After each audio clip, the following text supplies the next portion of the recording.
ikaw ba mismo nag-call sa draft na akin yung Valentina or talagang trip mo lang na sige Valentina ako ganun?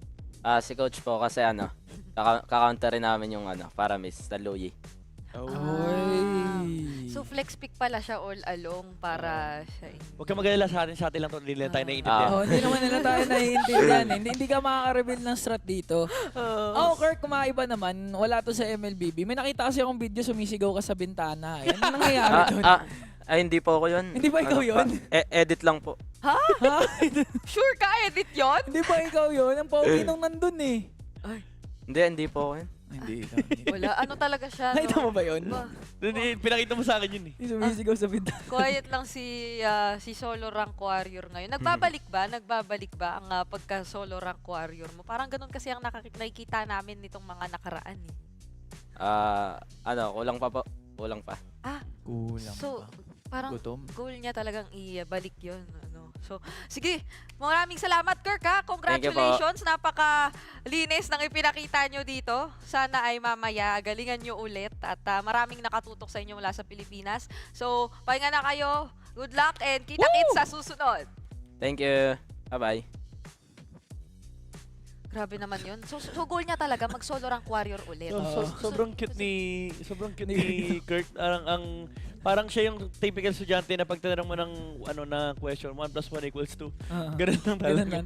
Hindi, tsaka yung pagkasagot niya dun sa ikaw ba yung nasa yung may pahawak pa ng mic na hindi po ako yun. Yung may ganun pa siya. Parang siguro papagalitan siya pag umamit siya. Love ko si Kirk, parang siya yung di pwede magkamali. Saka sa bagay, solo rank warrior Solo rank warrior siya. Hindi ka talaga pwede magkamali. Pag nagkamali ka, alam mo na, si Wynette nakagano. di ba sabi nga niya, ang nag-decide lang talaga nung Valen. Wala si coach yun. So parang siya, Sige po. Opo. Ganun na lang yata. Alam ko na next time mga itatanong ko kay Kirk. Mga outside na ng game, ano bang mga favorite na kinain mo dyan? Anong mga iiwasan?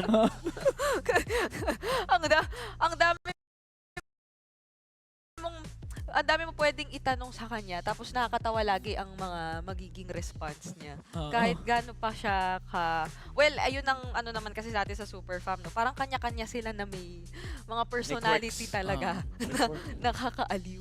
Iba talaga. Kakatulad ng mga isang pamilya, hindi naman lahat pwede parang si King Kong o parang si Ken. Bagay. Diba?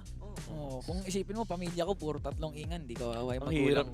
Grabe energy drain nun. Hindi ko kaya yun, boss.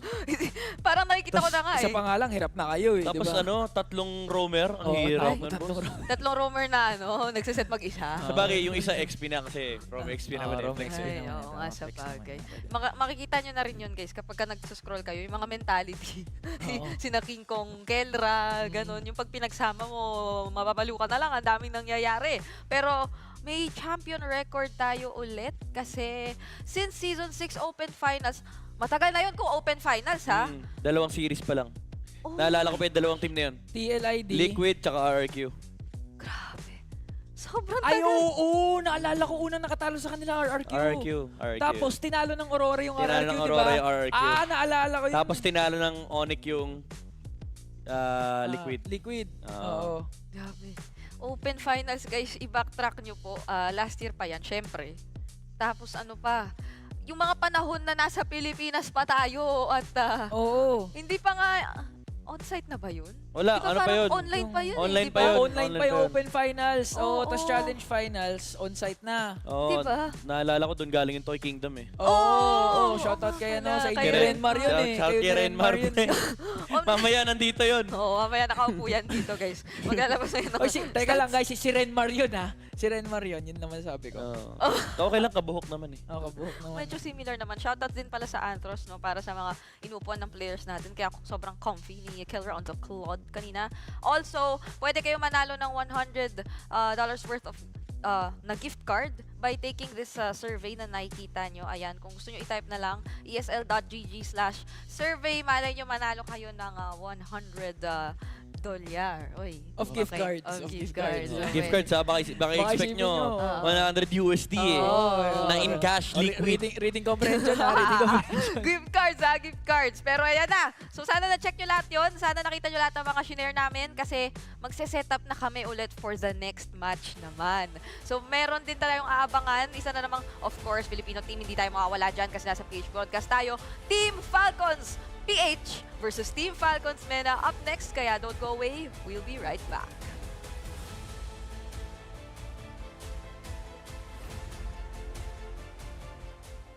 What I want now is more than average. We are the masters. Now we back on the roll, headed back to the throne. Cause we back what we on. Now we here to set the tone. Got the spirit, got the soul. Never question the power. Yeah, we showing you the power. Power. Make it loud. Power. Power.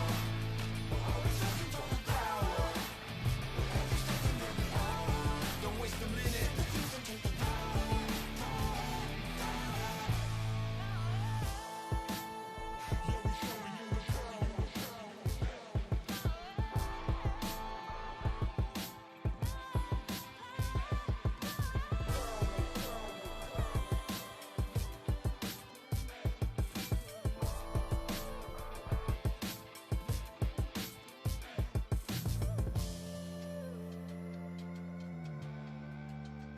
Yeah, we showing you the power.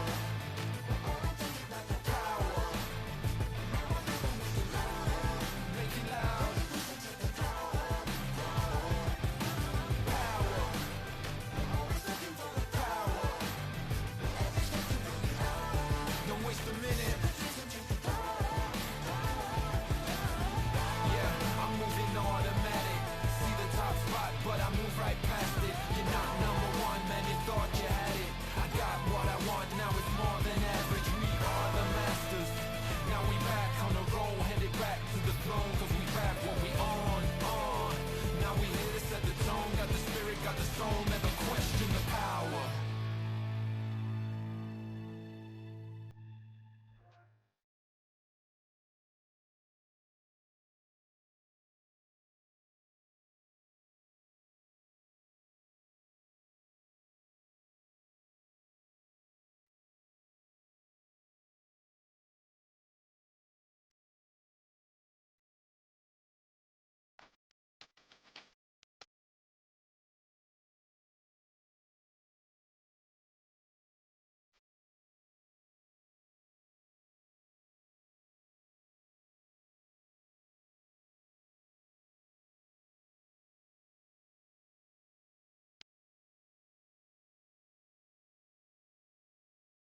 far, saying in the competition so far. Are we still calculating EXP? But yeah, to answer your question, I think it was when the first phase ended, and then they were considering what options they had left in the second phase. That's when they found out, oh, we got played.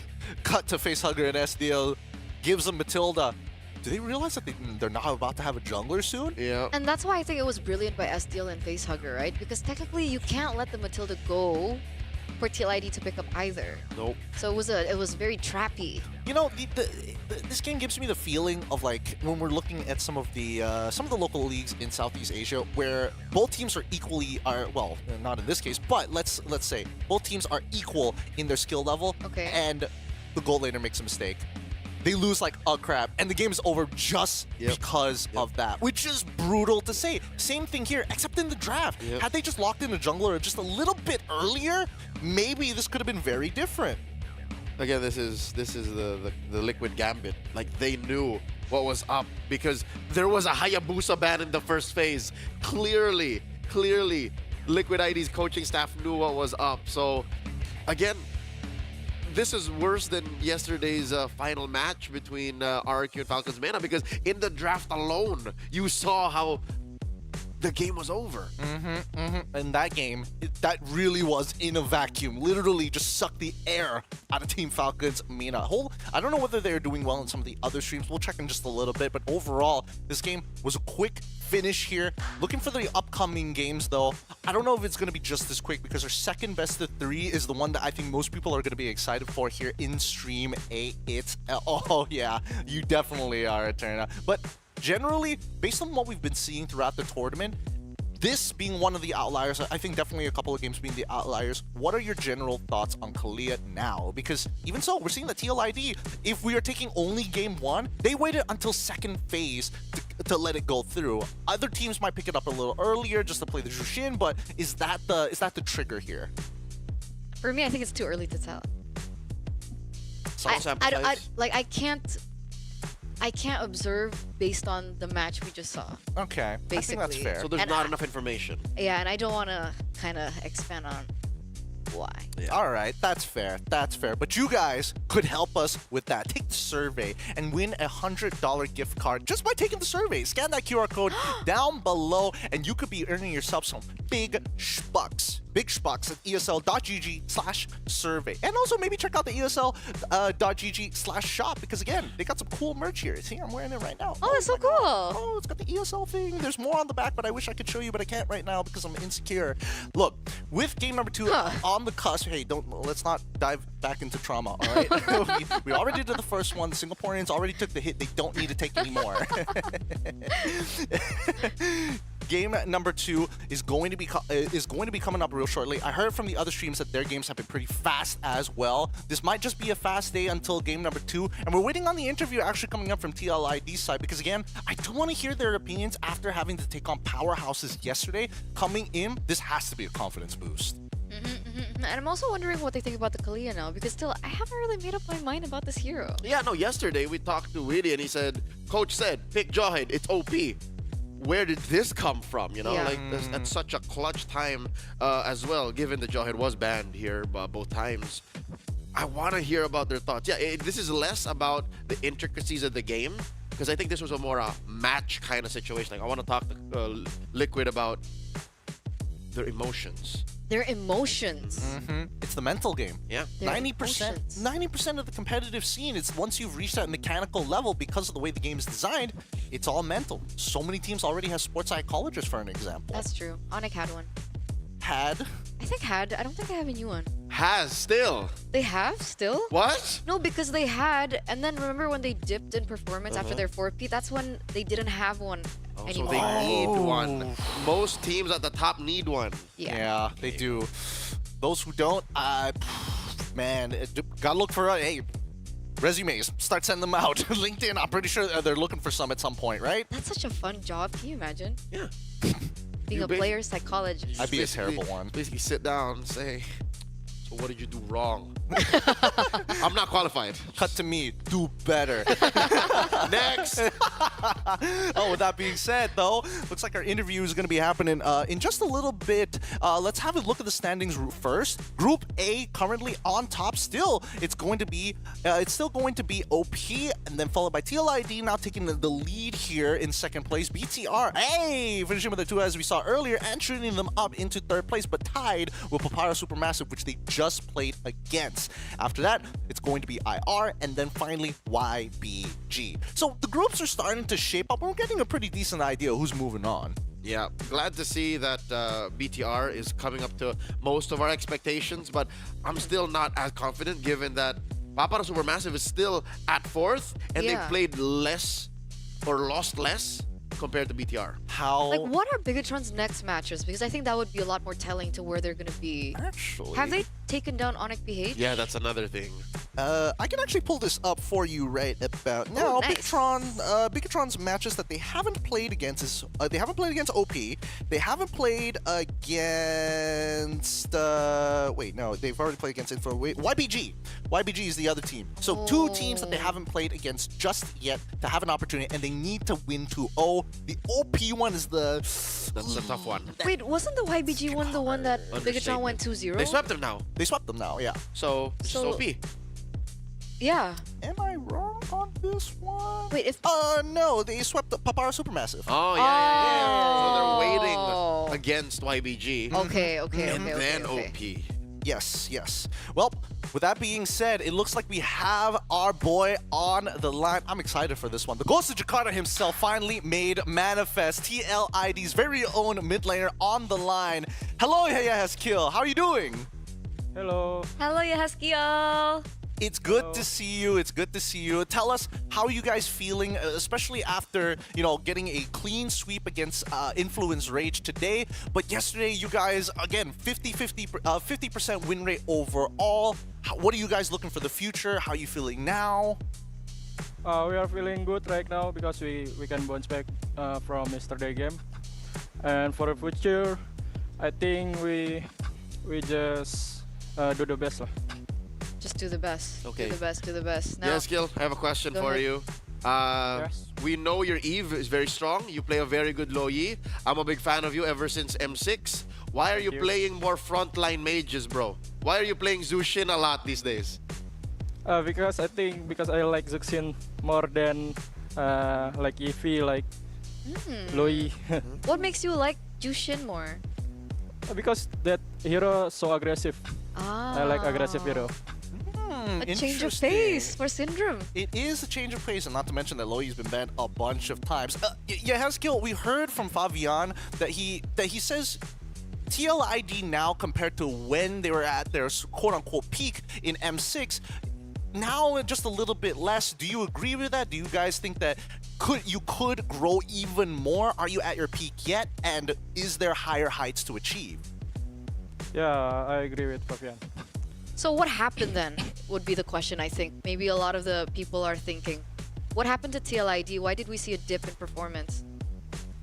I think because new patch, Ah. so we need more try hard. Okay. We need more try, dude. Okay. He should post up at Sports Psychologist. I like that answer. I like that answer a lot. Thank you, Yahaskill. Quick shout outs to everybody across the world who is watching you right now. Yahaskill, do you have anything to say to the TLID fans here in Southeast Asia and around the world? For the Calvary, keep supporting us. Ako cinta kamu. Ako cinta kamu lebih. Thank you so much, Yahaskill. Everybody, that's Yahaskill. Give it up for the mid laner of TLID. I know you got a long set of games here today. Good luck, and thank you so much for coming on the interview. Bye, Yahas. Thank you. Bye. Hati-hati. Hati-hati. You distracted him. Eterna, you distracted him. He was like, he wasn't ready for the love bomb that you He dropped was on so him. confused. He needs to focus on He's the like, next what match. is going on? These like, casters are weird. Come Do I on. give it up to the fans, or do these guys just want to take me away and just put me in a box? With that being said, our very first best of 3 has already concluded. We're going to be moving on to our second one right after this short break, because the Royal Derby is about to happen one more time. Onyx Esports against RRQ. The kingdom has come for our second best of 3 of today. This is the Snapdragon Pro Series Mobile Master. We'll catch you back with the Royal Derby right after these messages.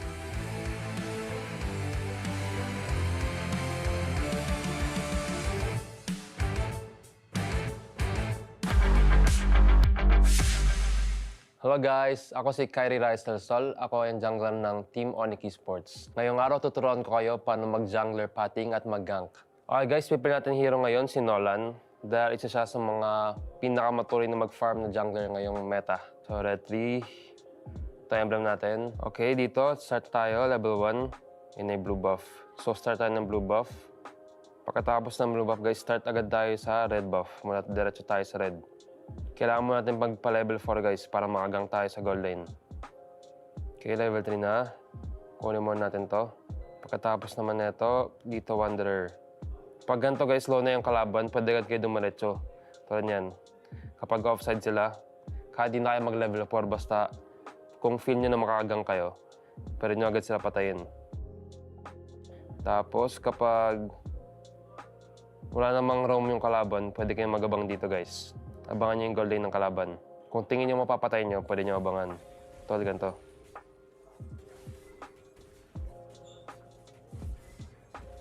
Ito yun lang guys, pagkatapos mag-gank, pwede agad kayo bumalik sa jungle nyo at pumunta sa turtle para mag-set up na objective. And bago mag-turtle din, pwede kayo mag-gank ganito guys. Basta kung tingin nyo makapatay kayo, i-go nyo lang. So, ayun lang guys. Thank you so much sa mga nanood. At ayun ang tips ko sa inyo sa mga gusto maglaro ng jungler. Halo guys, nama saya Sans dari Onyx Esports. Sekarang saya mau kasih tips untuk bermain Valen yang benar. Jadi yang biasa gue lakuin di Valen itu, ini bakal gue kasih tahu semuanya di sini guys. Biasanya gue pakai emblemnya itu Inspire. Kenapa Inspire? Karena lumayan cukup nambahin mana. Terus kalau misalnya yang di tengahnya itu, biasanya kalau banyak hero CC, biasanya gue pakai emblemnya Put Yourself. Karena itu lumayan cukup ngebantu buat spell kita di mid game sampai late game. Emblem terakhirnya itu biasanya gue pakai di Impurage. Kenapa Impurage? Karena lumayan cukup berdamage. Ya nambahin HP juga dan mana sih guys. Nih kalau Valen itu dia mukul bagusnya itu kelebihannya dia kalau mukul nambahin XP tuh. Jadi biasanya kalau gue di lane itu pasti bakal nge-freeze. Kalau enggak gue pukul-pukul orangnya biar nambahin ini juga lah XP biar cepat level 4. Biasanya itu kalau Valen gue itemnya pertama gue beli sepatu ini dulu. Awalnya NOD. Kenapa NOD? Karena emang butuh buat di early game yang banyak lifesteal atau ya pokoknya kalau banyak hero lifesteal gitu bisa ngurangin di lifesteal musuh gitulah. Item keduanya biasanya gue beli Lightning. Kenapa Lightning? Karena dia itu ada efek cooldownnya, terus ada kayak efek petir-petir gitu. Jadi kalau buat nge-clear, terus nambahin cooldown juga, jadi bagus guys. Terus ketiganya gue tambahin Wishing Lantern. Kenapa Wishing Lantern? Karena ini lumayan cukup ada efeknya juga, jadi lumayan sakit juga. Dan ini ada tambahan mana sama cooldown. Jadi otomatis kalau gue main Valen itu harus di 40% cooldownnya. Jadi buat nge-spam untuk di lore nanti cukup enak lah kalau buat untuk poke di musuhnya. Terus ketiganya biasanya gue beli, kalau nggak defense ya biasanya gue beli ini Blood Wings. Tapi sekarang kayaknya gue kalau buat Valen gue nggak pakai Blood Wings sih, soalnya lebih butuh defense glaive-nya. Soalnya buat tembus juga kan yang buat tebal-tebal gitu. Di atas menit 18 mungkin kalian bisa beli Holy, karena kalau kalian beli Holy dapat lore itu nambah damage-nya lumayan cukup banyak lah. Intinya tuh kalian main Valen itu kalian harus pukul-pukul orang terus, soalnya itu cukup ngebantu buat cepat naikin level. Ya itu sekian dari gua tutorialnya. Terima kasih yang udah nonton dan kalian jangan lupa dukung Onyx terus di ESL Master ini.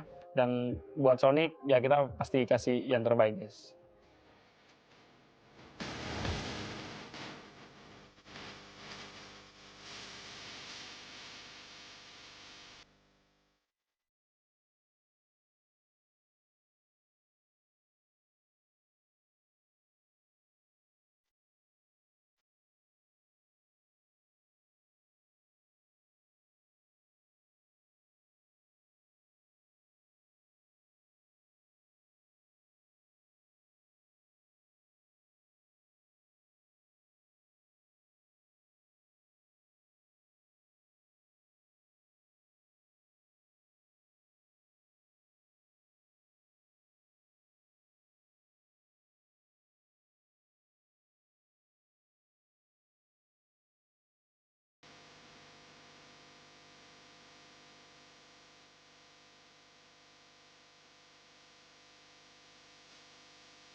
drill juga.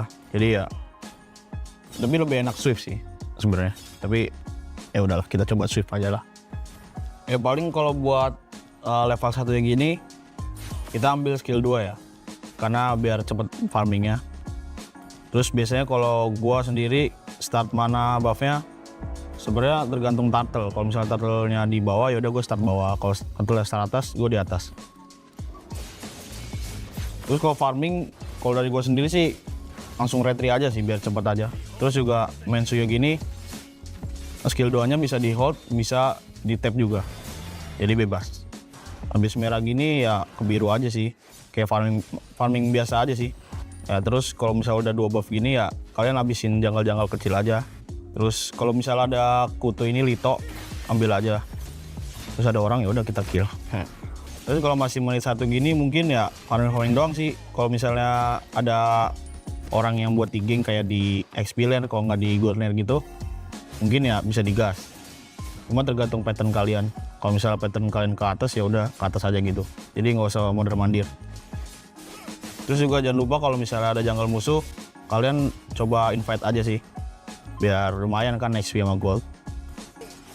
Yang turtle udah mau respon guys. Jadi kita ya stay turtle aja sih. Karena Suyo tuh ibaratnya kayak hero yang lumayan kuat megang objektif ya. Jadi ya buat pegang turtle, pegang gold gitu lumayan ada advantage-nya sih. Udah kalau misalnya udah dapet turtle gini, kalian tinggal farming lagi. Terus kalian bisa gank mid, gank atas, gank bawah sih, bebas. Jadi kesimpulan main Suyo ini menurut gua ini hero buat di jungler sangat overpower karena dia mempunyai banyak advantage ya, kayak ibaratnya bisa sustain di early game-nya, ada damage gitu-gitu kan. Jadi ya cocok lah dipakai buat solo rank, entah itu party gitu, cocok banget sih. Ya paling dari gua itu aja sih kalau buat pro tips bermain Suyo ya. Kalian jangan lupa buat dukung tim Liquid Indonesia di SPS Mobile Master ini supaya juara guys. Thank you.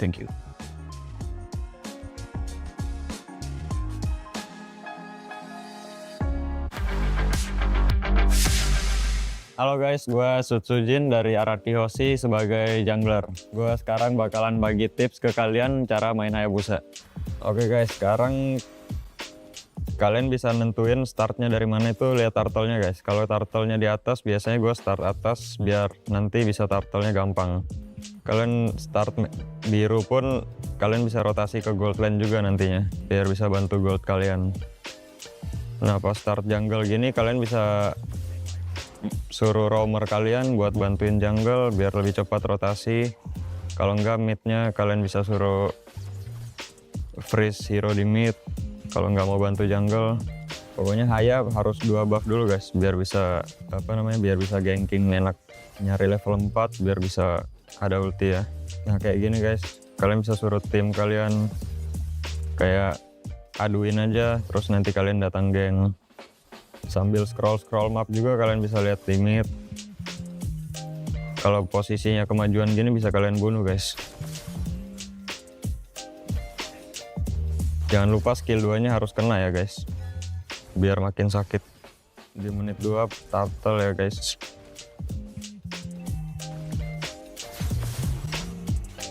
Kayak gini musuhnya out of posisi, bunuh lagi. Kalau udah snowball kayak gini kalian udah gampang, kalian tinggal masukin buffnya. Masukin jungle-nya, jangan main di jungle kita terus. Ya pokoknya kalian kalau main Hayabusa kalian rotasinya harus bareng trio mid kalian. Terus juga kalian harus ganking kiri kanan, lihat yang mana bisa di kill. Terus sama maksimalin skill 2-nya sih biar shadow-nya itu harus kena guys kalau mau main Hayabusa. Soalnya stack pasifnya tuh penting banget biar bisa ultinya tambah sakit. Udah sih gitu doang guys. Oke guys, itu dia tip dari gua untuk main Hayabusa.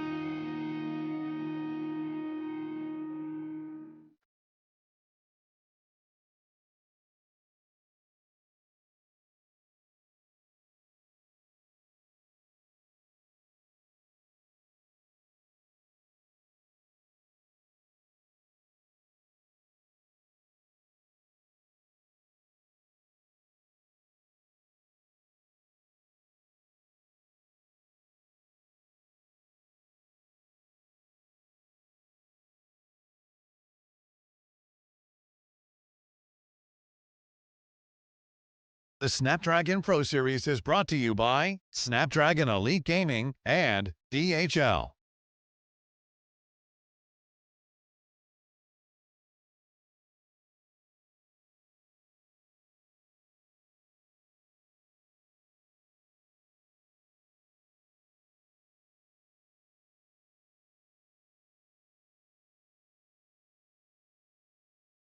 The Jakarta Sun doing overtime, and so are the teams. Welcome to day 2 of the group stage of the Snapdragon Pro Mobile Masters. Day 1 was chaos in the best way, upset surprises and highlight reels for days. But today, it's a fresh start, clean slate, everyone's locked in and ready to go. It's your boys Churros, and alongside me, it's Gani.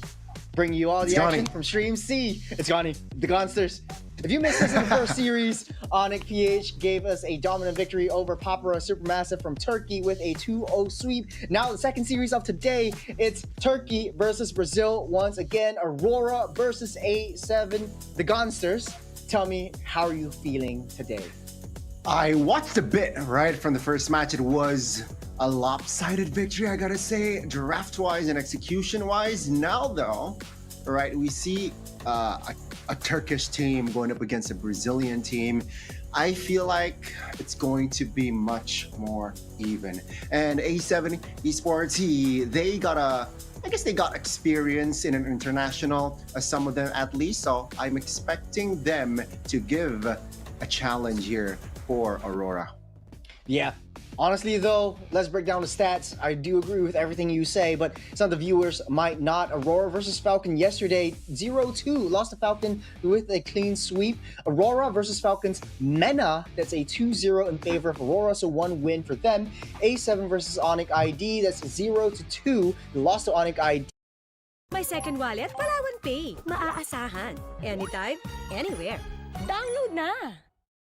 Pangangalay? Baka kulang sa vitamin D. Payo ni Doc, Fanular.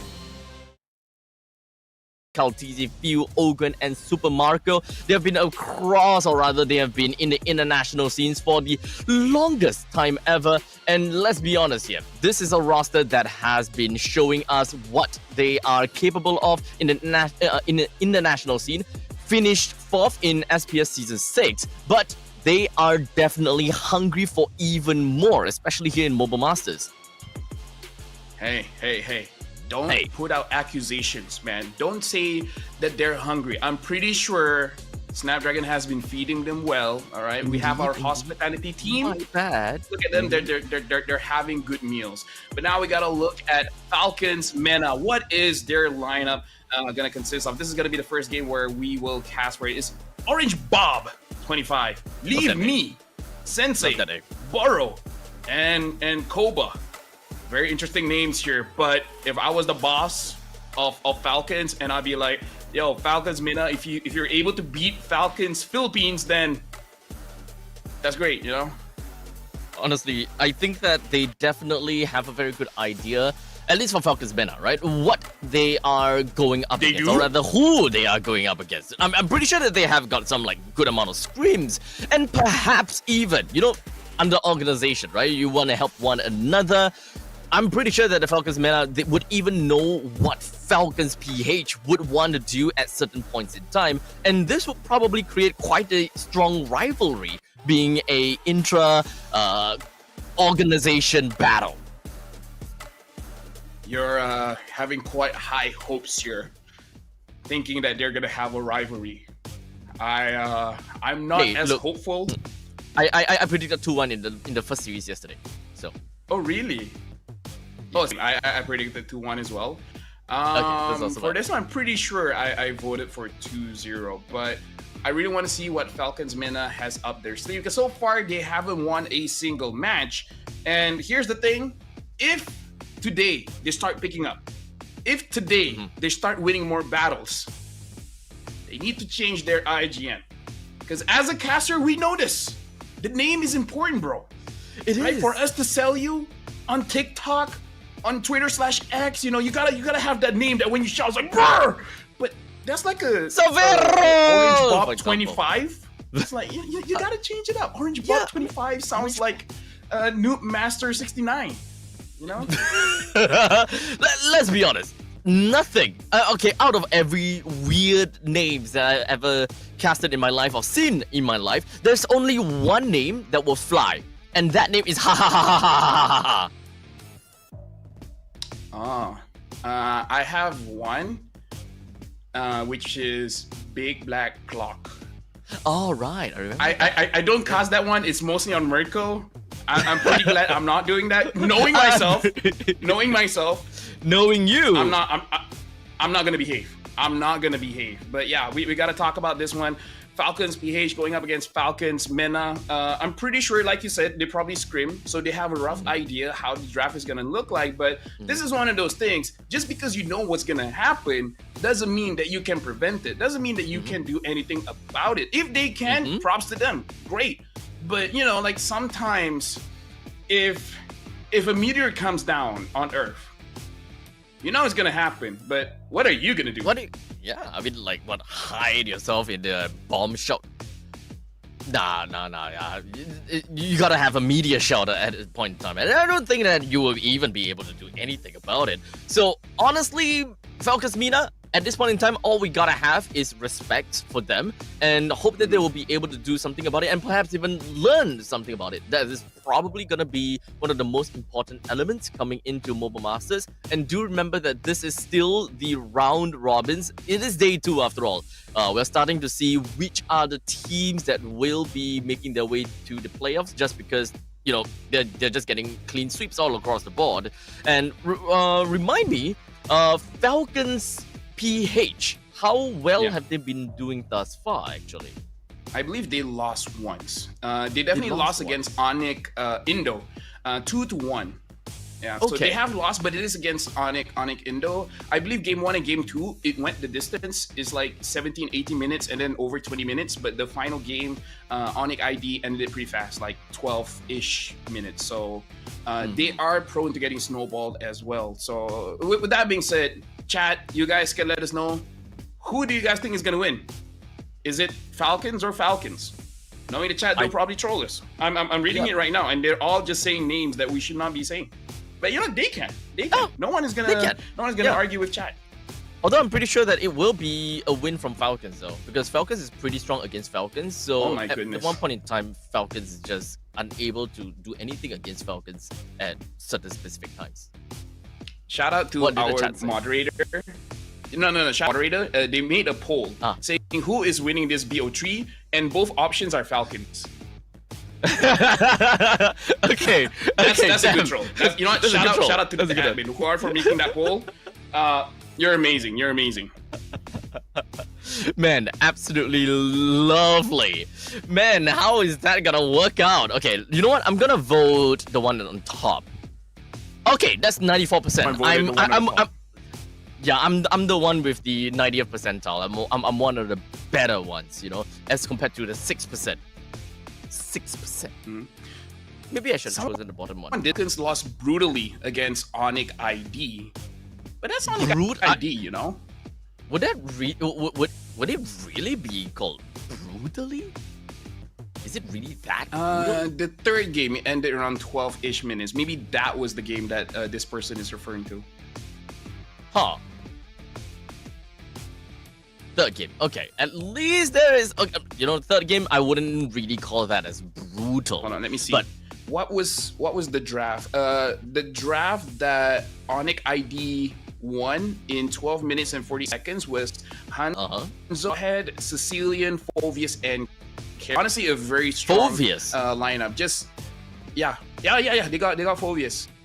Okay. And it looks like Sicilian, Falcons, they got Kalia, Hayabusa, Harif, Vexana, and Glue. Honestly, a pretty good lineup as well. Again.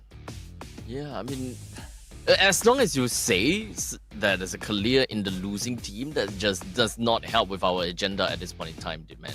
Oh wait, technically it does, so that people pick Kalia and ban Kalia less by having Kalia not perform that great in the professional scene, so that we can actually play Kalia. Oh yeah, for sure. Hi to chat. I see someone saying hi. In this matchup, it is going to be a best of 3, and now the draft has just started. So looks like Falcons is gonna have first pick, and Falcons will have second pick here. Matilda and Louis. In the meantime, Falcons has banned out Jushin and Van. Okay, so at least when it comes down to all of that, we still have got Kalia, Suyo, in fact, Phobius has been So Phobius has been meeting, or rather been jailed up in the banning pool a lot these few days, or rather yesterday and today, right? Being in the first phase bans, that actually kind of surprised me. Do you want to know a fun fact? Yeah. Phobius in Vietnam is a type of noodle. Like I know pho. Get it? But it's the full name of pho. God damn it. Okay. Yeah. But we gotta have more reason. than one chose me to vanquish the shadows that plague We have been Now, calling team- Phobius the whole time. Maybe we call it Furvius from now on. Phobius. Now, Team Falcons, the one that speaks Tagalog, they just got Suyo. The Joy is still open in case Falcons Mena, they want to pick it up. Let's see here. Harif is still open, a priority. I kind of feel like you don't want to give that over to Super Marco, but Super Marco kind of does well with anything. If Moskov is open, that might even be a priority for Super Marco. Mm-hmm. There's still so many things that's open on the board, right? Unfortunately, Juicin is out. We have been seeing the resurgence of Sicilian nowadays, especially when it comes down to B2B3 pick. That could possibly happen. Experience the Without the youth of Kalina, suffering. Cho has been picked up by Falcons, and even the Harif as well. Yep. Harif and Cho is good in order priority in mid. So now Team Falcons, seeing the Harif, the Granger is still open. Super Marco can pick up Granger, Moskov, many different ways. So maybe if he really does it, he can just wait a pick and then give priority to the rest of his team. Maybe pick up something like a Sicilian or a Farsa, something that can give a bit of Experience the euphony of suffering. And looks like they're gonna pick up the Granger, not gonna let that getting banned through. Is there any priority EXP here that I'm not? Hilda. Your team is picking. Sicilian. Well, at least I called it. Yeah. So Sicilius has always been coming out in B1, B2B3 pick. I have been honestly a little bit surprising for me as well, considering the fact that they quite literally picked out both the Granger as well as the Sicilian both at the same time. That is three of their damage dealers, the main win cons and main heroes that they want to play around with. They are just snapping that out almost immediately.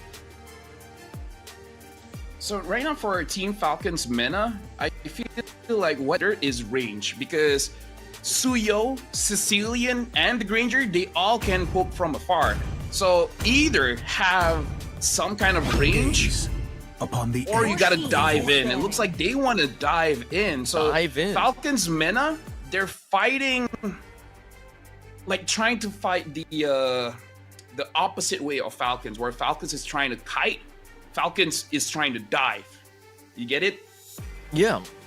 So mobility is important for Falcons, and so is maybe I need to be more specific on this one. But Falcons Mina, they want to have quite a bit of mobility, and they also do want to have some little bit of area control, right? Especially since they do have the Zaman Force to play around with. They want to keep the Falcons PH within of the Zaman Force and within of a team fight a little bit longer, so that they do not just kind of casually retreat out of the area of where the Zaman Force has been placed down. Your team is banning. Fight. Fight for the Tigreal, very ultimate good bad. champion is Pretty banning. bad matchup for the Nolan if Nolan dives in and then there's a Tigreal. But just for the audience at home, in case people are wondering where Team Falcons MENA is coming from, for those of you that don't know what MENA stands for, it means Middle East, North Africa, if I'm not mistaken. Is it North Africa or North America? No. My mission. Yeah, I is think to so. Yeah, protect lives. you know what? MENA. Yeah. North Africa. Yeah, you're right. Absolutely right. For some reason, I just thought about something else. But regardless, that is going to be Hylos as well as Tigreal that's taken out by Falcons Mina. So at this point in time, we still have Jawhead that is currently available. As much as I kind of think that Jawhead will fit the bill for Falcons Mina because of the mobility from an unstoppable force, but a part of me still feels that perhaps they will want something more on area control instead of single pick-off. Since they do have the Cho already, they can't really just kind of go both ways. EXP lane-wise, what else do we have? Hylos taken away. Badang is pretty okay, actually. Yeah, honestly, Badog is gonna be good for either side, either MENA or Falcons from the Philippines. I feel like Falcons from the Philippines is gonna be very difficult to like, specify every single time. The bastion of order. It looks like Gato Kacha gets picked up by Falcons MENA. I feel like for Falcons PH, if they want to play it safe, just have a very good front line so that you give space for the Ranger as well as the Sicilian. But you call it, they pick up the Jawhead, so they just want a lot of early tempo here. Yeah, not to mention I feel the like pick-offs. if possible they want the glue, but because Falcons MENA has not picked mid, they can't pick up the glue here. That is true. Maybe a Lucas? Maybe a Luke, no, but the Lucas, the Valentina will be available for Falcons MENA to pick too. Oh no, they can't because they already have Cho and I mean, yeah. Oh, they still want to pick up the glue. There's still Vexana. So they should be there's still Vexana. then. Vexana or a Faramis. I mean, we've been seeing a resurgence of Faramis nowadays as well.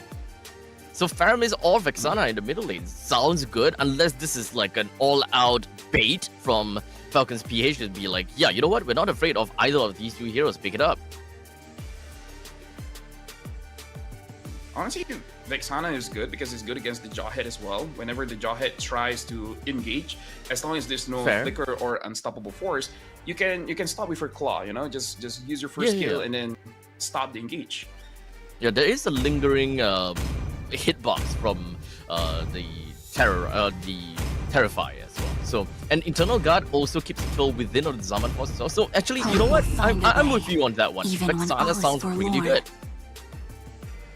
Yep, and with that, they pick up the Vexana. Pretty good again up coming in from Team Falcons. And honestly, looking at draft, both teams look pretty good. Where Falcons, maybe they have an idea of diving. The only one that doesn't dive is the Vexana. But the Vexana does create a lot of utility where she can just use the Eternal Guard as an additional shield for the front line. And of course, the crowd control. So I would say both teams drafted pretty well. It's all about execution at this point. Yeah, honestly, I think that both teams reacted perfectly and really good retaliations from both ends. In fact, the Eternal Guard can always be used as a defense tool to ensure that the Harith will constantly be able to be safe and sound within of his Zaman Force, or if she wants to extend the crowd control anyone that got caught by the avatar of the Guardian, that is also a very good variation to how they want to play around. In fact, this is a very adaptable comp as to how Vexana will want to play into the opponent's hands. And now we're jumping straight into the game where we see Boro using the Cho, trying to slow down the speed of Ogwen and Kalkizi, but careful not to take too much damage from Ogwen, because at this point, Boro's providing vision, not really to slow down anything. But hey, Falcons, man, it looks like they're playing the lanes quite well. Yeah, quite well. Well, in the meantime, middle lane, a flicker coming from side of Sensei almost immediately. Boro did the same thing as well. Sensei almost taken down.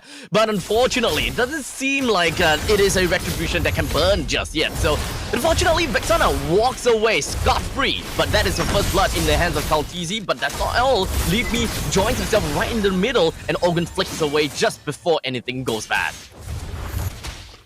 Honestly, if Falcons from the Philippines, they could take more free mid shield there, I would be so surprised at what Falcons MENA is doing. But so far, even though the mid got sacrificed, Boro got sacrificed, Leave Me is trying to fight farm with farm against Kalkizi by invading the jungle. I'm not so sure whether he got it or not. Looking at the emblems now, I feel like everything looks good. But Jawhead? Oh, good. Okay, hold on. Oh, it's gonna be fine. Kalkizi with small little pokes on the Boro. So with 1 minute and 50 seconds in, I think that the game is still not too bad, not too shabby. Falcons MENA still playing along their own game. Something interesting from Ogwen, he set up his emblem where he used Thrill, which I feel like is good because you do want to clear out the you want damage essentially, right? You want damage, but I believe he also had Seasoned Hunter, which means he can clear jungle much faster, which makes sense because you just want to leech for your jungler. But I thought, you know, having tenacity or more movement speed is better. Yeah, I mean, tenacity will Which be is able to be interesting for me. applied throughout the game, right? While Season Hunter not quite as much.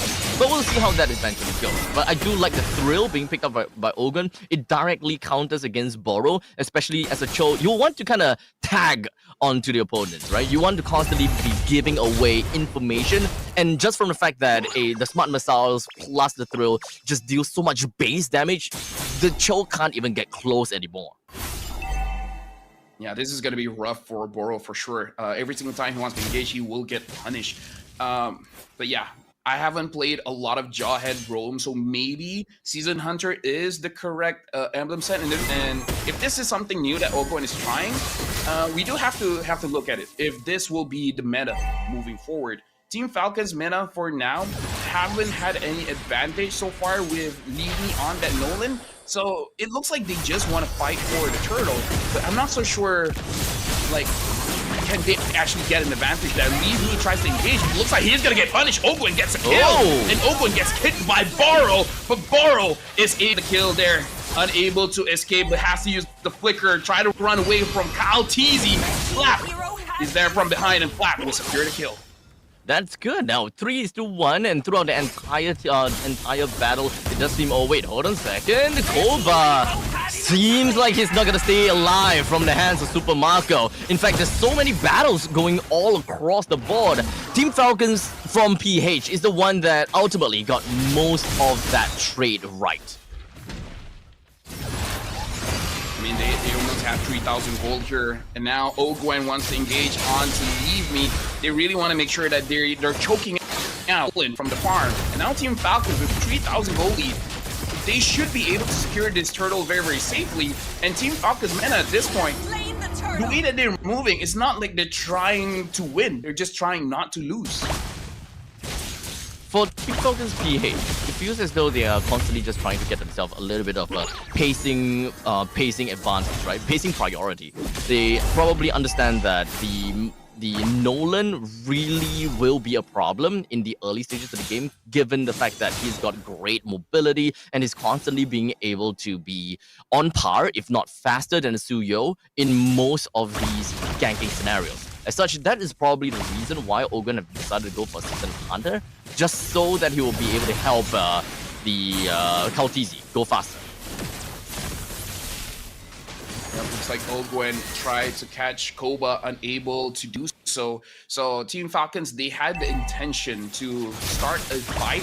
It looks like Team Falcons Mena is able to kite away, so nothing is really happening as of right now, but Kyle Teasy is able to get the turret, and looks like they're gonna try a 1v1 down bottom.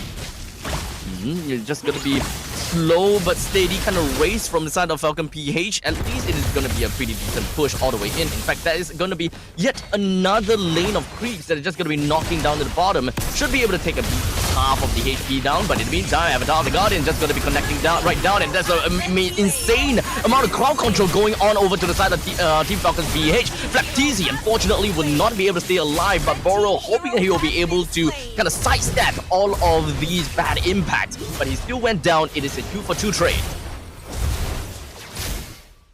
Yeah, we can see a little bit on the damage that Sensei can provide when Flapteezy is using the split. So that is something that we have to keep in the back of our heads. Team Falcons from the Philippines still holding the map very, very strong. Not really giving a lot of advantages to Team Falcons Mena, but we can definitely see Team Falcons Mena, they will try to find any kind of advantage that they can, because so far, only Few and Super Marco hasn't died yet. Everyone else has their own fair share of deaths. Now, they initiate onto Orange Bot.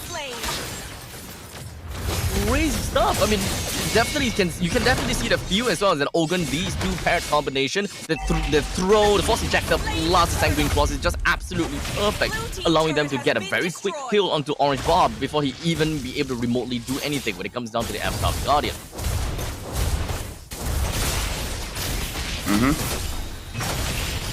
Oh, just 7 minutes into the game. 7 minutes to 3 already at this point in time, right? We are even looking at about 5,000 goal lead, and 5,000 goal leads in 7 minutes is actually pretty amazing. But in the meantime, up to the top lane, crazy damage as Kaltizi is easily executed down onto Leave Me, while the fight in the middle lane just continues to go on for the control, while Feud originally just gonna be continuing with the stack ups. Boro though, he's taking up quite a bit of hits, but in the meantime, Koba drops down the force, just gonna be zooming all across the board, not quite enough damage to really do anything to Flap Easy, but the Sanguine Claw connects down onto Koba, followed by the Unstoppable Force that is 3% down already. Super Marco throws out the Death Sonata, not quite enough to bring Sensei down just yet. Honestly, that was pretty rough because we see the Hive using everything that he had in hopes that he can at least kill someone. And he couldn't even kill Ogwen, where if we look back into his emblem set, it's all about damage. And now Leave Me has to leave the scene and allow Team Falcons from the Philippines to maintain control over here in mid. Team Falcons Mena, 0-3-1 for the Hive. This is not what they usually want, but hold on, an engage coming in from Choke. Just gonna be continuing on as Boro just gonna be sidestepping in, and in fact flickers himself away from the Death Sonata as well. But Kaltizi is not done just yet. He went straight in over to Bob, but doesn't seem like he will be able to bring him down as well. But Koba continues on with his resilience as he defended the middle lane first tier defense turret, keeping and making sure that it stays up. I mean, one thing they can say about Koba, man, he's not shying away. Like, for a person that is 0-3-1, he's pretty aggressive at throwing those Zaman Force and, you know, using it to defend his turret or trying to dish out some damage over to Team Falcons. Mostly we see when you're 0-3-1, you play a little bit safely, but Koba is not doing that. And so far, to his credit, he's not been that heavily punished. Not at all. I think that there's definitely still a little bit of time for him to kind of get himself back on track. It still requires maybe another 5 minutes for him to realistically be able to do anything to the front lines or perhaps even the back lines. But we haven't really quite seen that dream scenario from Falcons Mina just yet, right? Koba drops the Zaman Force, Eternal Guard plus Avatar of the Guardian, and perhaps even when it comes down to the Whale Dragon, they even have got pick-off capabilities within of their kit too. Right now, this is an interesting situation which I don't think they can pull off. But if they can pull off, I feel like that's the only way that Falcons Mena can win, is that Leave Me just gets a good split push. We see him getting 2 turrets up top. If he's able to play the macro game, play the map against Team Falcons Philippines, then that's a way that they can win. However, going up against a Philippine team, playing macro against them is going to be very, very hard because they are one of the pioneers of playing macro for MLBB. Indeed. In fact, macro game is just at the back. Of their heads. They don't even have to think anything about it, and they are just doing it. As for now, Team Falcons with 10,000 gold lead. You can see that Leafy is really making his way down to the bottom lane, hoping that he'll be able to do something. But you know, Kaltizi, he knows. He definitely knows. Players from PH, they know exactly what the opponents would be trying to do, and in this case, punishes it. I mean, to be fair, this is what Kyle did on the Nolan many of the times when he had it previous patches ago. And now Team Falcons Mena below, like, the difference is 10,000 at this point. This is going to be very difficult for them to really protect their own base. It's only about 11 minutes of the game, and Team Falcons already have 11,000 gold. That's 1,000 gold per minute, and that's brutal. Bad. 11 minutes in and 11,000 gold per minute, or rather advantage, is definitely tough. But for now, Koba and Ogwen picks a trade 1-for-1, but definitely with Falcons Mina no longer having a Harif, it's gonna be so much tougher for them to play around with no reasonable amount of damage coming in from the back lines. They did lose the inhibitor turret in the top lane though, and might very potentially lose the one in the middle too. As the fight extends, Flapteezy is gonna be taking a couple of shots from the side of Orange Bob, but not quite enough to go down just yet. But in the sidelines, we do have Kaltizi just gonna be sliding right in and constantly just pummeling onto the side of Falcons Mina, leaving Koba the only one remaining. He drops his Zaman Force in hopes that he'll be able to do something, but let's be honest here, he gotta do something or he's just gonna go back to the fountain and do absolutely nothing. I mean, here's the thing, man. Here's the thing. They had the right idea. They just didn't have the goal. That's what happens when you're over 10,000 gold ahead. You can make super aggressive plays that your coach usually would be upset with, and you can make it look good. You can make it look like, hey, I planned for this. You know, 0 HP, I can get a triple kill, no problem. And shout outs to them, man. The goal difference was too big. They could force the end. It's kind of crazy considering the fact that this game wasn't exactly those very high-octane games that allowed Falcons PH to actually get this kind of crazy lead. It's more of the fact that they have been really just pushing the entirety of Falcons Mina backwards, unable to take any of their own lanes, unable to take their own jungles, and all of these choking out from Falcons PH just created such a massive rift between these two teams. Yeah, 18-4. That was very rough. 11 minutes and 56 seconds. Few and Super Marco were untouchable in this game. I don't know much. I don't know what else to say for this one. Like, what do we really analyze here? Honestly, when it comes down to this final portion of the screen, this is more about the fact that Falcons PH have got very good item builds all across the board, right? Because I think that most of the stuff that we gotta have to talk about really resides in the macro play of Falcons PH. It's kind of like a, how can I say? It's kind of like a cookie cutter game whereby it's nothing too difficult for Falcons PH. They just gonna play according to what they are used to, and they just play according to their win conditions. They all and each of them have their own very specific roles, and they executed that to the finest. While for Falcons Mina, there is way too much for them to think about. They gotta think about the lanes. They gotta have to think about the priority. They gotta have to think about, oh crap, we don't have farm. Where do we go? What do we do? And Falcons PH is just whistling about and just be going along with their day. Yeah, and again, Kyle TZ, Few, and Super Marco dealing a lot of damage. Some from afar, some up close, but every single one of them hit against Falcons Mena, and there's nothing that they can do against this onslaught. The MVP is going over to Super Marco, 5-0-6, almost 1,000 gold per minute. And it's a Granger against a Hive. It's very rough in lane, and Koba definitely felt the pressure. We see Koba playing very, very aggressively. As a Hive, you actually do want to farm up. Once you have a Holy Crystal, if you want to be aggressive, sure. If you have 2 items and your team is already winning, you want to be aggressive, sure. But when you're already behind, your entire team is behind, and you clearly do not have enough damage, I'm not so sure if it's the right call for you to stay and fight instead of looking for farm. And definitely Thrill on the Jawhead, way too much damage for the Cho to really respond to. Indeed. They don't have the vision game. And I think that Boro wants that vision game in order for the Harif to get himself that kind of farm. They need to orientate themselves and just kind of find small little nooks and crannies to find those golden or perhaps even EXP. Because EXP is so important for the jungler over to the side of Falcons Mina. They just don't have any possibilities of getting all those. Leave Me is just stuck in many of these occasions, and perhaps even in this current highlight, they got caught just so easily from a single Sanguine Claws. Yeah, and we can see that Falcons Mena, they have an idea of how to play. It's just that Falcons for the Philippines, they're like, we've been here before, bro. Like, we've been playing this game for years. Whatever you can come up with, we've seen it, right? They try to split push. They've seen it, they stopped it. Falcons Mena try to go in for certain fights. They know how to play that fight.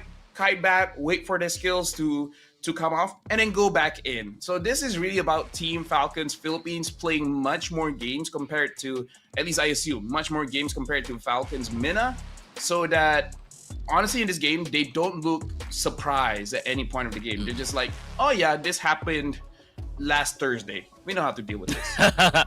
Experience matters, and Falcon PH made it so easy for them to get themselves this game number 1 against Falcons Mina. Now, just in the most general terms, what is something that Falcons Mina are gonna have to work on in order to have a better time against Falcons PH? They can pray. Fair. For you guys at home, if you guys are looking for a job, you guys can level out your career with DHL. Go to esl.gg/FE-career. So do that. I mean, I don't know what to tell you. If you don't have a job already and you still don't want to go to DHL, be a man. Everyone is looking Do the right thing. Do the right thing. Find a Do job. the right thing. Buy the skins. Make Mobile Legends more money. And now, yeah, going back to this game. I feel like we should give the players time. How about we go for a break, Abstract? Honestly, I'm down for a break. I want to see my baby. All right, you know what? Your baby is great. You're talking about the small one, not the the big one, right? Like the small one. Like all right, like small baby. Small. Don't think of it anything wrongly. It's his child, okay? So Yeah, we're gonna go for a break. After 2 minutes, we'll see you guys back for Falcons versus Falcons.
It's just me. It's all part of the joke as well.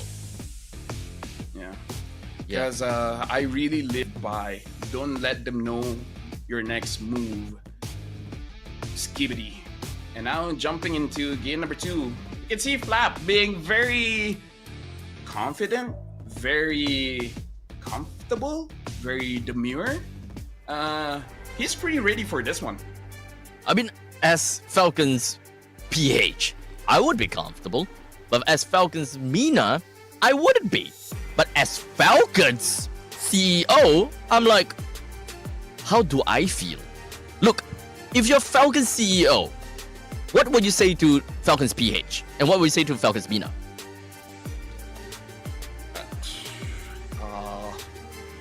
Your salary is in the mill. I don't know. Falcons, both Falcons have already started the band here. Falcons MENA is gonna be first pick.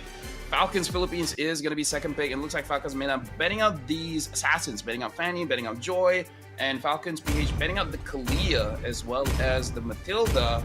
At this point, I'm not even sure what does Falcon MENA want to prioritize. the stars and Phoveus has been let off the initial banning phase at this point in time. That is definitely still quite a lot of heroes. In fact, even Harif is currently available. I'm not too sure whether that's what Team Falcons themselves would want to go for. But I would like to see a little bit of a different kind of playstyles from Falcons MENA, kind of change things up, you know? The previous games drafting, I would say that is great. I honestly and personally don't see any problems, but it really just boils down to the execution and the macro game from Falcons MENA that just doesn't allow them to do that. So perhaps something a little bit easier to play, easier to execute might probably be the name of the game. I feel like take Suyo here. If Falcons PH picks up the Harif, you fight back with the Granger. If they pick up the Granger, then try to fight back with the Moskov. So yeah, they pick up the Suyo here. So at least when it comes to picking bans, they have a rough idea of what they're supposed to do. Okay. So now it's all about Team Falcons. How do they retaliate? Because if you look at the available junglers, a lot of the S tier ones have been banned out. The Joy, the Fanny. So if you want an assassin, Hayabusa is there, Hanzo is there. Yeah, that's true. But they can pick it up for pick number 3. Yeah, I think that I think they don't even have to go for a 3 pick. I think that they can possibly even go for the second phase pick. Considering the fact that Granger is currently available for them to pick out, Cho is available too, but I'm not sure whether Falcons PH will want to, utterly prioritize that. But Granger, for sure, I think that they will want to go for it. Jawhead and Sicilian, okay. I would say pretty safe pickups, not really exposing what kind of draft you're going for, still hiding your jungler, still hiding your gold laner. And I do agree, honestly, for both Super Marco and Kyle TZ, there's so many pickups. Moskov, Granger. If Super Marco wants, he can even still go for a Beatrix. Because at this point, I think even the audience can agree, there's nothing that Team Falcons PH can pick up that will really ruin their composition. Let me protect you, my monument. So just setting the baseline, or rather setting the foundation for their composition. I mean, they have one person that can scale to the late game pretty well. Mid lane, he's got great wave clear as well. And Jawhead just really enables that pick off and the catch component from Team Falcon. So even if they want to go one way or another to play pick off, or perhaps even AoE control, river controls, they're pretty okay on that as well.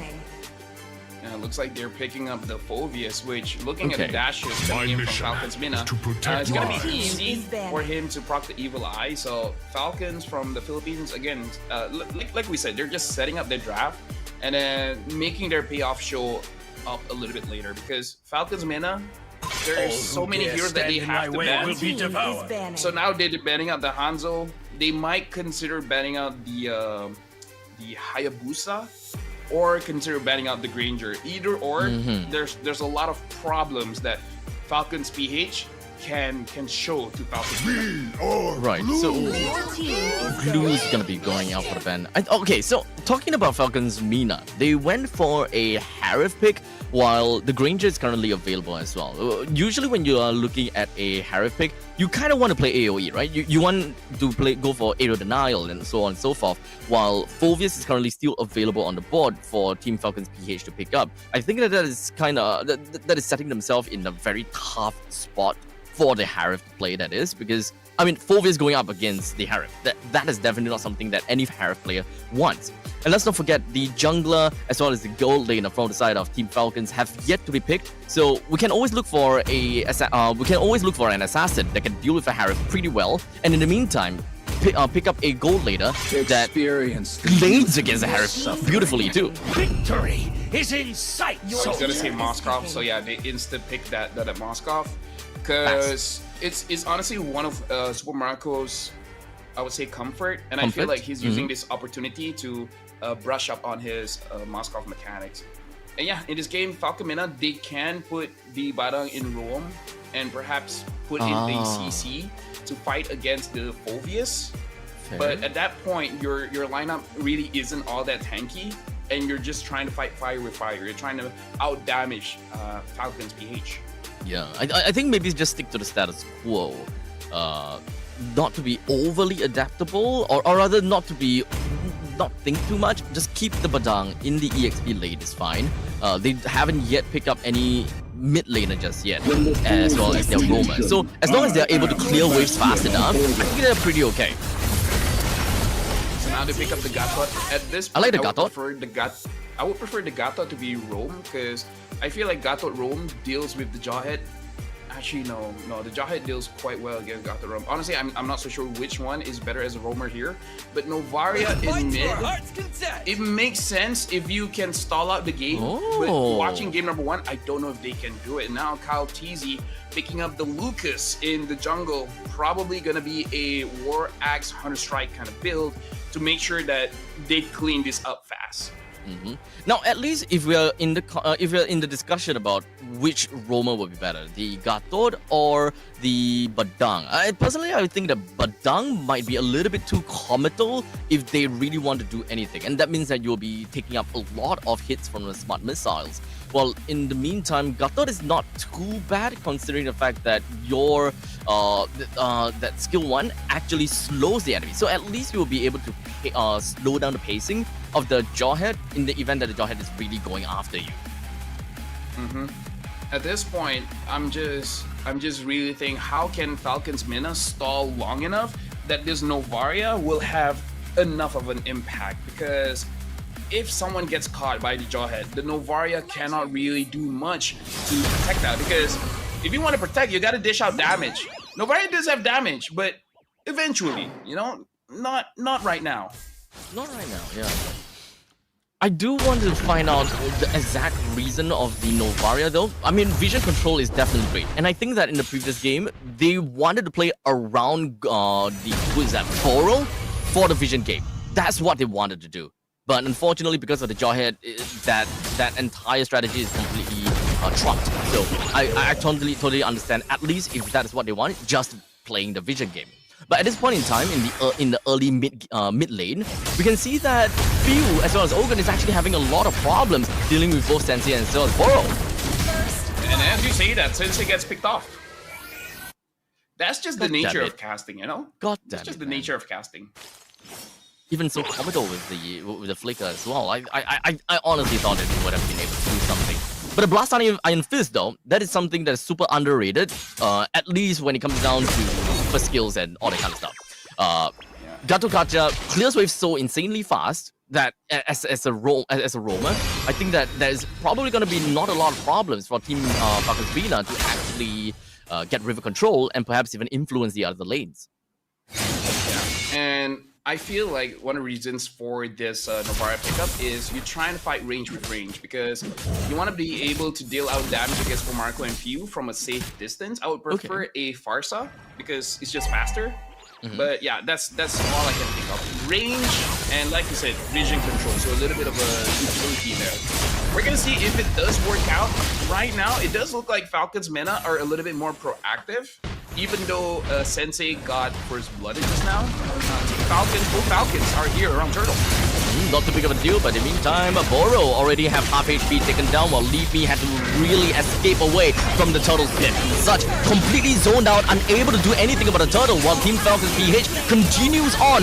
They go on a rampage against Falcons Mina, taking 3-person down so easily, while unfortunately Sensei did manage to get away with a quick no-clip.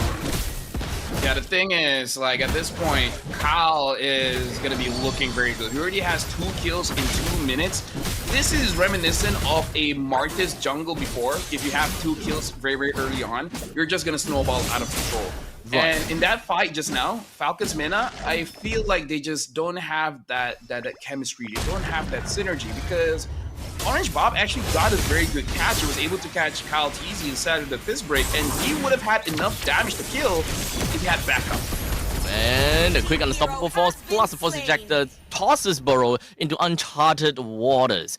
Now, I think that one of the main points is that Falcons Mina, at least for that previous fight, is that Leave Me was a little bit too fast onto the turtle, I believe. They do have Burrow that is just right around the corner. They can also wait it out for Sensei to eventually toss out the vision control before he realistically be able to do anything. Because considering the fact that there is a jawhead on the opponent's side, as a Suyo, if you were the one to take the aggro of the turtle, you will eventually be zoned out real quickly.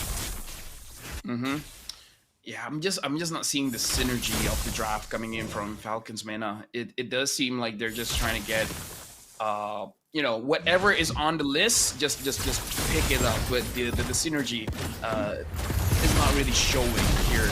And now actually I'm looking at mid, and Sensei almost got taken down by Few, and now Leave Me wants a 1v1, and Leave Me actually moved back behind, and Few survived. Okay. Wow. Okay. Ow! Ouch! Damn! Leave Me! Gonna be the next person taken down, or rather the first person taken down within the entire fight, while Boro Avatar of the Garden himself away from the rest of Team Falcons Mana. Oh, sorry, PH. Oh, wait, that's not all! Damn, Super Marco! He's literally going in for the proxy Sensei! At this point, he's just being disrespectful. He just, you know, ult mid.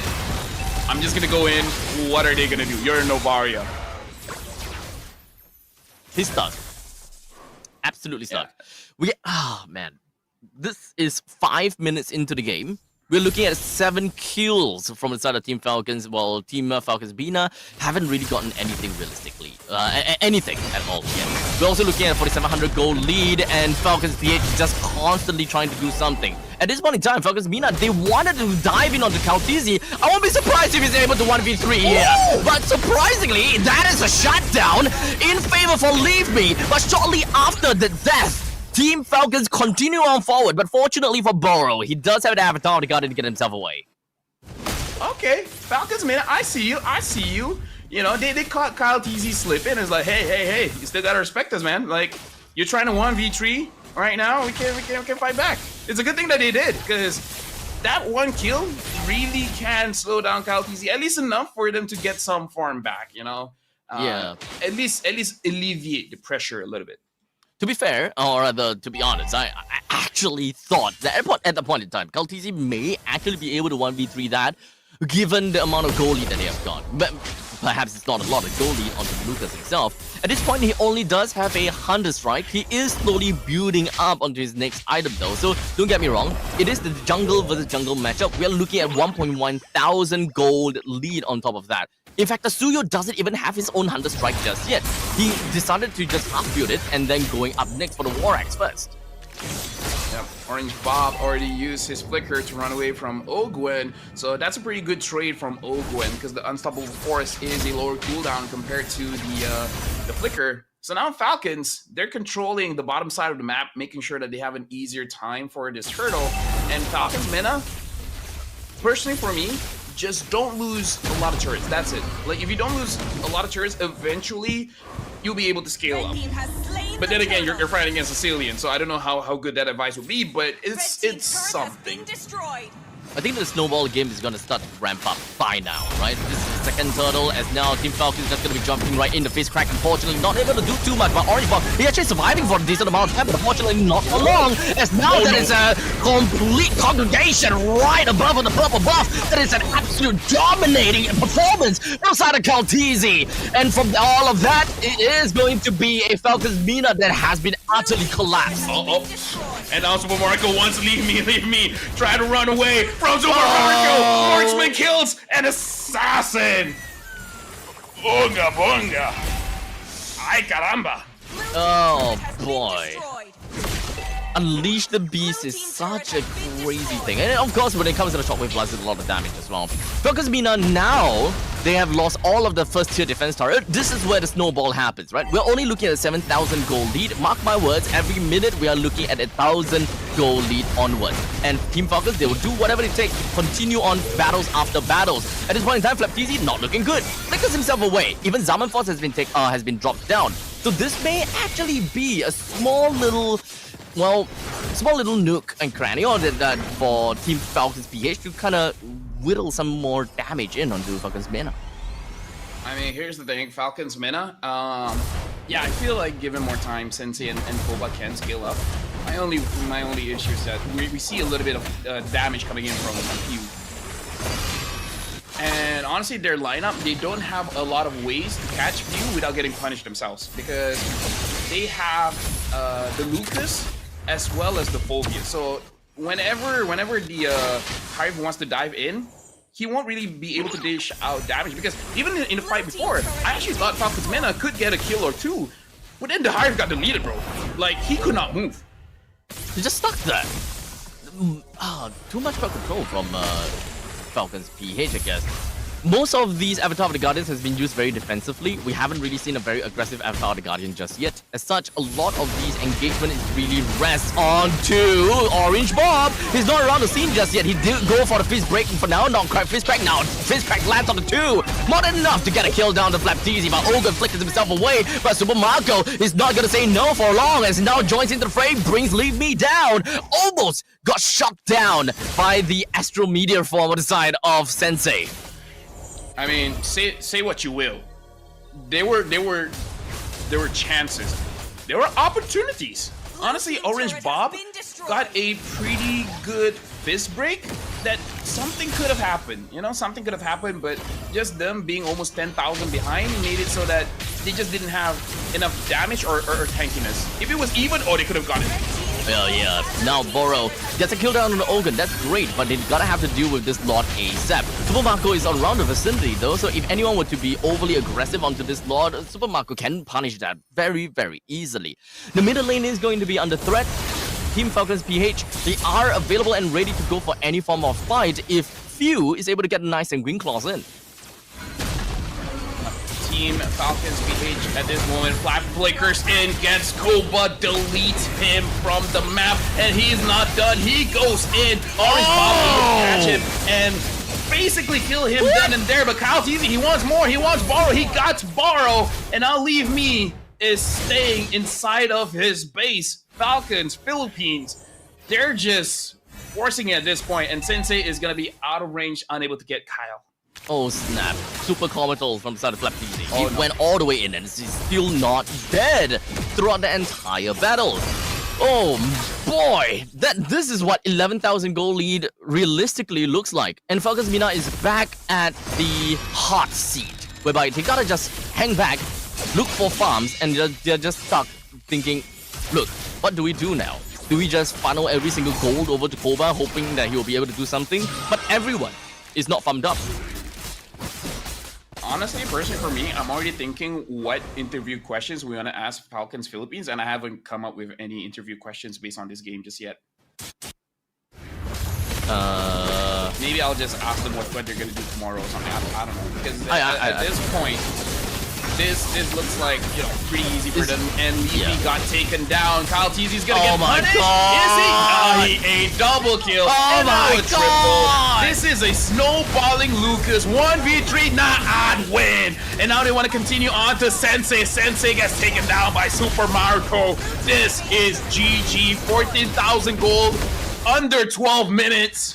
Falcons Philippines closes it out strong. An absolute massacre from the side of Team Falcons PH, wiping out their brothers on the other side of the map. Oh boy, oh boy.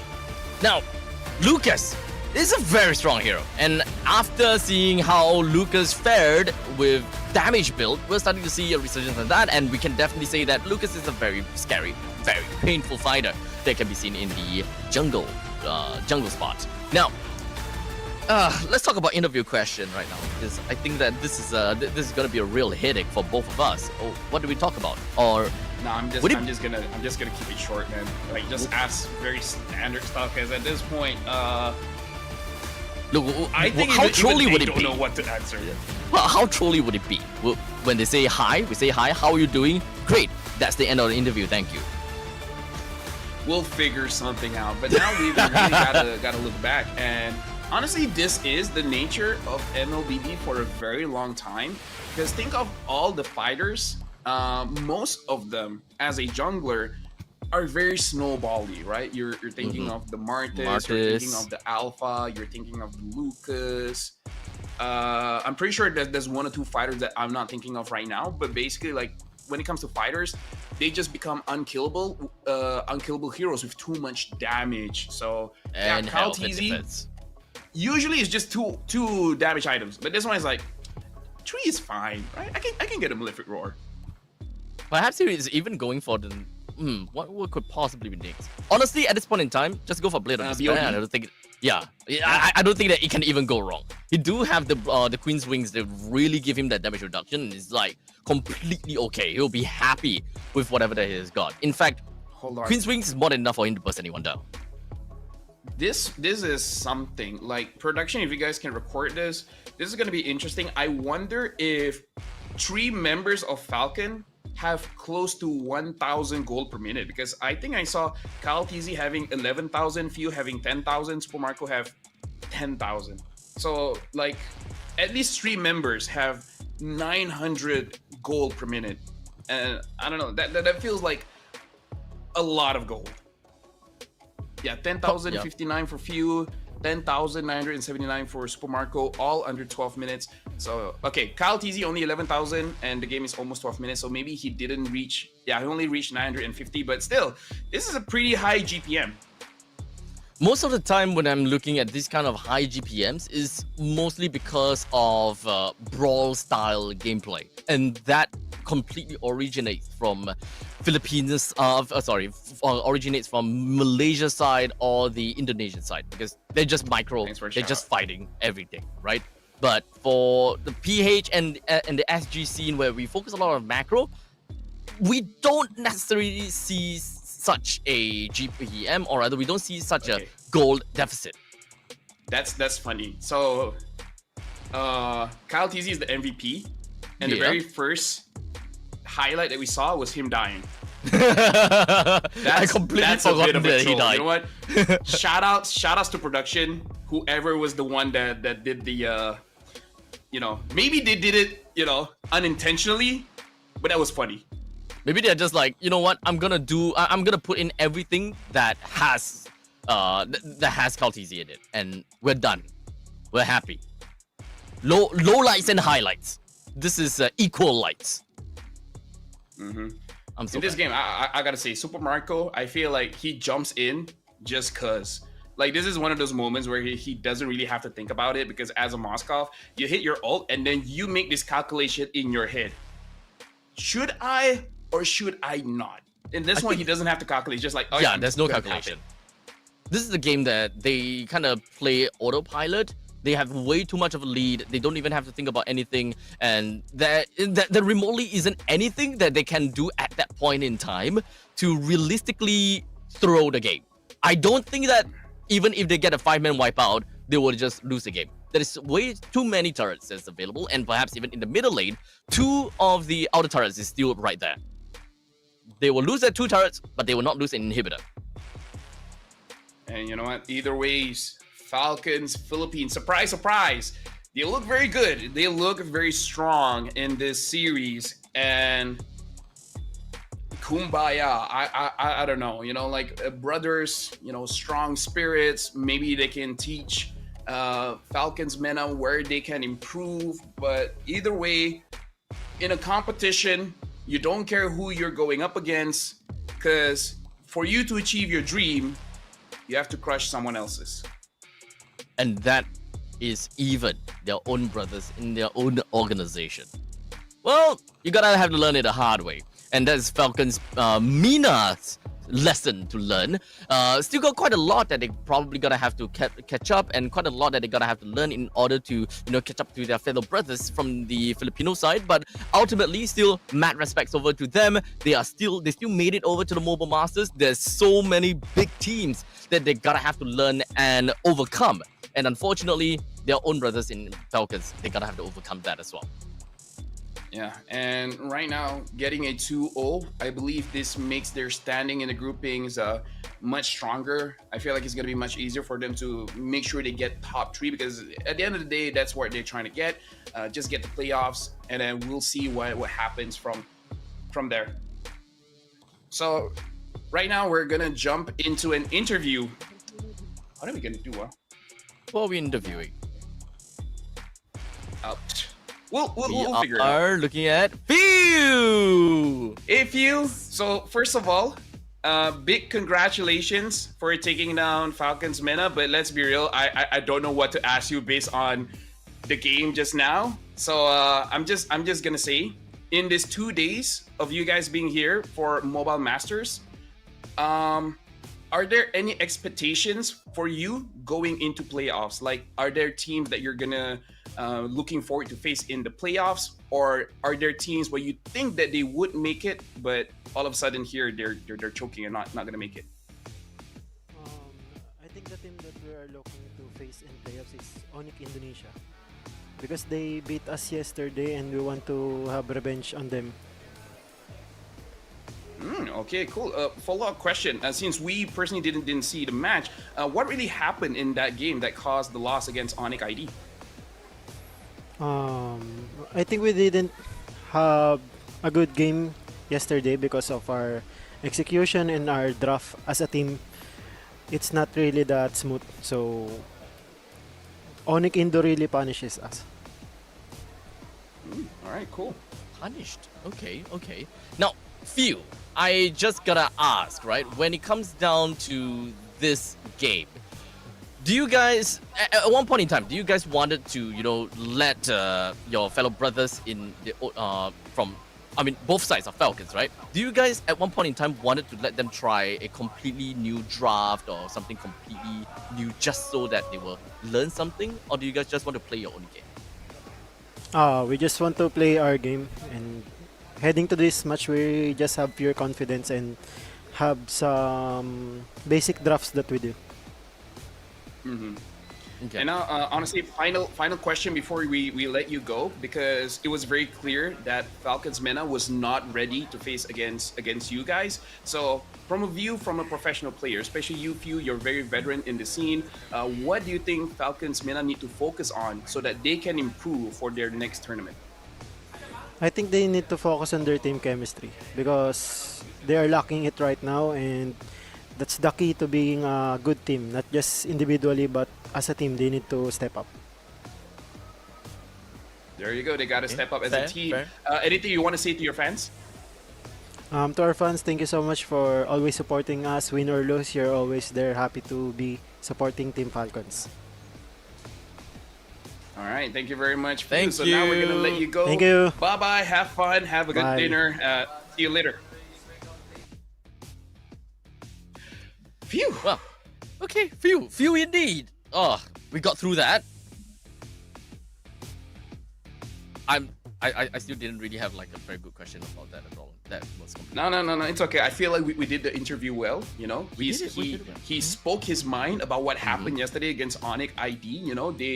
They were caught lacking, and then Onyx ID punished. At least for Falcons fans, they're like, oh, so that's what happened. Now we know. Good interview. Good job to the caster for asking the question that didn't really ask about that at all. Yeah, honestly, okay. So one thing I gotta have to talk about is the fact that, boy, oh boy, suddenly after all these games, in fact, that's like 2 short games, my back started to hurt for some reason. Oh yeah, same. How? My butt is creaking. I think my butt needs something better. Yeah, I definitely need something new. I need an Antros chair ASAP. Antros.com. That's where you guys can get yours. There's even a special ESL brand one. So make sure you guys grab that one for yourself, because you know what they say. A happy back means good food. So have a happy back.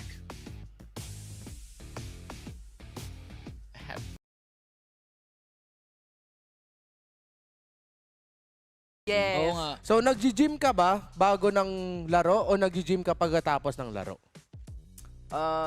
Nag-gym ako after ng laro and ayun. Yun, okay. Kala ko may kasunod pa. Oo nga. Oh, ito, Plap. Ito, kasi si Renmar kanina matalino eh. May naisip siyang bagong pwedeng moniker sa'yo, Renmar. Oo. Di ba sa Pinas, meron tayong N-Lex, S-Lex. Yung high-lows mo, may F-Lex. Diba? Gusto mo ba yun? Gusto mo Pwede ba yun? Flex? Gusto ko yun. Gusto ko yun. Ayun. Nice. Thank Ako, you. huling tanong ko lang, boss, ba't ka kalbo? Idol kita eh. Kaya kita mahal, Plap eh. Hala, pinaba. May tanong din ako last na. Pwede bang kabilang direction yan or dyan lang talaga? Dito lang kasi laging nasa right tayo eh. Ayun. Ha? Because I'm always right. Okay. Magtanong ba kayo para tumagal? Para mga Hindi, naawa na ako. Tama na yung workout kasi after daw ng game ang workout niya eh. Oo, may workout pa siya. May So, workout pa. sige, maraming salamat sa'yo. Congratulations at na panatili mo yan for the whole interview. Papagpahingahin ka na namin. So, Mr. Glorious Flap, congrats, good luck, at kita-kits. Salamat. Hindi ko na alam. Salamat. Ang daming nangyayari. Ito si Plap, man. Dami energy. Magja-gym pa yan mamaya. Ganyan na kaagad. Oy, ilang minutes yun? Na-hold niya, ha? Oo. Naawa na ako, naisip ko. Kasi, paano mo na-hold yun ng ganun katagal? Kaya ako tinanong, pwede niya bang i-shift? Kasi kung pahabain mo yung interview, para kabila Oo na. eh. Kaso ayaw niya. Pero lagi, consistent siya. Laging left bicep na ko ganun. Tapos laging right side talaga siya. Dahil siya ay Ay. parating tama. Always right. Hindi naman necessarily na laging tama siya. Basta always right. Always right. Ibig Oo. sabihin, nasa tamang landas sila sa bawat aksyon na nangyayari sa kanilang buhay. Yan ang tama. Oo na lang. Oo. Oo na lang, Flap. Oo na lang, Flap. Kung ano man ang iyong pinaglalaban at pinaniniwalaan sa Glorious Pose, okay lang. Kami ay saludo at lahat kami ay nahatak na. Saludo. Kaya hanggang sa magtapos ang segment na to at hanggang bago kami mag-break, ingat! Ay, binabali. Ayun na, binabali. Sorry, hindi kasi ako glorious eh. Ilagay nyo lang dyan yan. So magbabalik kami para ipagpatuloy ang day number 2. May isa pa tayong series mamaya. Huwag kayong aalis, guys. Onyx Philippines naman ang aabangan natin for later versus Influence Rage. Kaya, huwag kayong aalis. Kami ay magbabalik for SPS Mobile Masters.